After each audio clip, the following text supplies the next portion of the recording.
Hello, everybody. Welcome back to another episode of The Hard Truth. Today's hard truth is, you are forever in our hearts.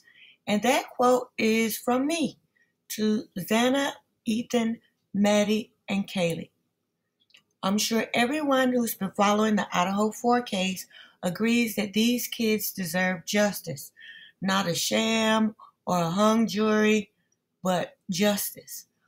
Okay, well, I've reviewed the evidence and I believe I know who did it. In fact, I'm positive I know who did it. But this is just my opinion. It's purely my own speculation. But I am so confident that I know who the killer is. I challenge you to listen to my tape and then prove me wrong.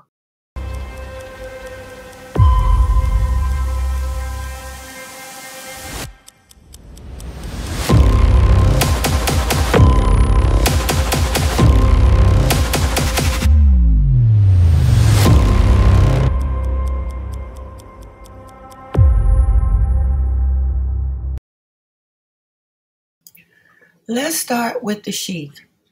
The probable cause affidavit states that the sheath was found later, which is true because they don't start looking for it with search warrants until November the 26th. All right, and that's because the sheath was not there until November 25th when the police returned to the crime scene.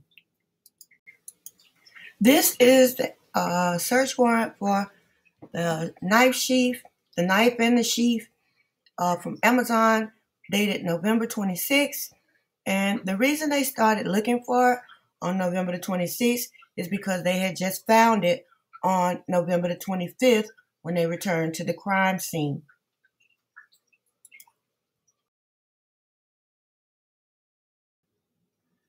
K-bar knives have serial numbers, so the killer had to leave the sheath instead of the knife.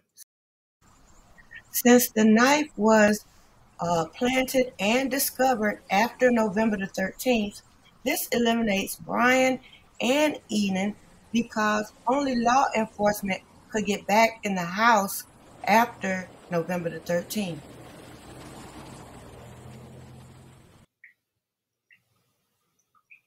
Therefore, I must conclude that the person who committed these murders is in law enforcement. There was no forced entry. That's because the students let the killer in, someone they knew, trusted, or had the authority to be there in the wee hours of the morning.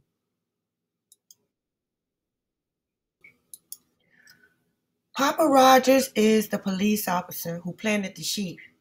The cars were removed from the crime scene on November the 29th.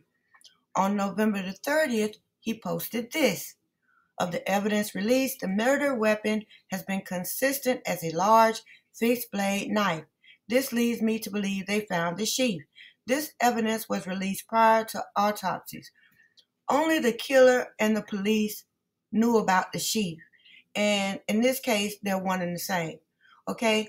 The reason he's saying the evidence was released prior to autopsies is because the autopsy was released on December the 15th, if you look up top here.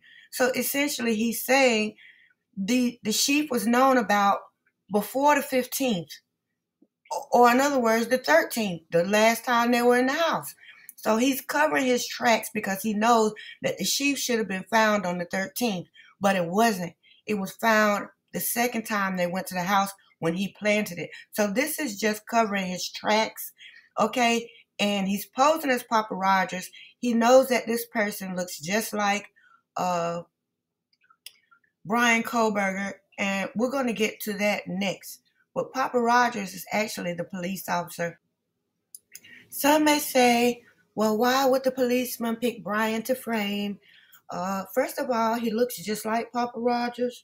Second of all, you might say, they didn't even know him yet. Well, Brian was pulled over by Moscow police on August 21st and by Washington police in October. So he was known to both Moscow and Washington police. This is an article called Making the Case Against Brian Kohlberger, posted by the Crime Wire in January. And here it says, On November 25th, the Moscow PD requested that area law enforcement agencies be on the lookout for white Hyundai Elantras in the area. Upon querying white Elantras registered at Washington State University, police officer Daniel Tiengo or something discovered a white 2015 Elantra registered at the school. So now it's time to reel Brian in. We're hearing about Washington State University now. So now it's December. We have the Sheath, Papa Rogers, and the white Elantra. Brian Koberger finally enters as the prime suspect because they Googled his car or whatever at Washington State. Now all we need is Dylan's statement and a match to the DNA on the knife sheath. Now let's fast forward to the Indiana traffic stop. Killer knew he had to officially get Brian's DNA, and also he had to plant the victim's blood in his car. So when the police stopped Brian, all they had to do was arrest him for something and impound the car. Moscow police could come and get it or process it right there in Indiana. The killer could come in and plant the blood and get his DNA. But Brian's dad was in the car. If they arrested Brian, his dad could just drive the car back to Pennsylvania. So they had to drag the investigation all the way back to Pennsylvania. I need to stop right here and fill in some holes. I believe a Moscow police officer did this, but I don't necessarily believe the entire police force was in on it. There are only two reasons why a police officer would do something like this.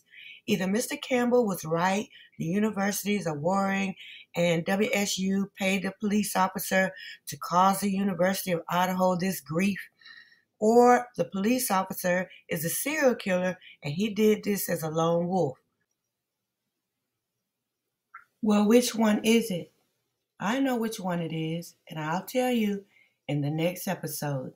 Stay tuned.